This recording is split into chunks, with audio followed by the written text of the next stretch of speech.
আজ হাল্ক বিয়ের জন্য ইন্টারভিউ নিচ্ছে। দেখি কে পারবে হালকে সামলাতে। আমি নাচ জানি। আরে নাচে ভাত পাওয়া যায় নাকি? আমি রান্না জানি। এই তো আসল ভালোবাসা। আমি ভাতেই রাজি। ওই হুলকা, তাড়াতাড়ি ঘোড়ার উপর উঠে বস। দাঁড়িয়ে গেলে বিয়ে করতে পারবি না। চল, আমার ঘোড়া টুক টুক টুক দৌড়াপ করছে আমার।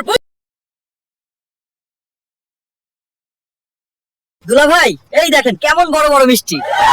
আমি 100% শিওর এইরকম মিষ্টি আপনি আগে দেখেন নাই। ওই শালা, একটা তাবর মারুম, নিচের বিচি দুইটা গুইলা যাইবো। আসল বড় জিনিস তো তুই দেহস হই নাই, দেখলে বেহুশ হয়ে যাইবি তুই। কিছু বুঝলাম না। শালা বাবু, যাও তোমার আপারে নিয়ে আসো। একটা কানের নিচে মারমু চিল্লা পাল্লা করলে। বউ পাল্লারে গেছে, আসতে 3 ঘন্টা লাগবে। তুমি মেয়ের ভাই না হলে এখনই পিন্ডি চটকে দিতাম। কি এত বড় কথা? কি রে হাল্ক, এত সুন্দর মেয়ে কোথায় পাইলি? দাদু, তোমার নজর তো ভালো না।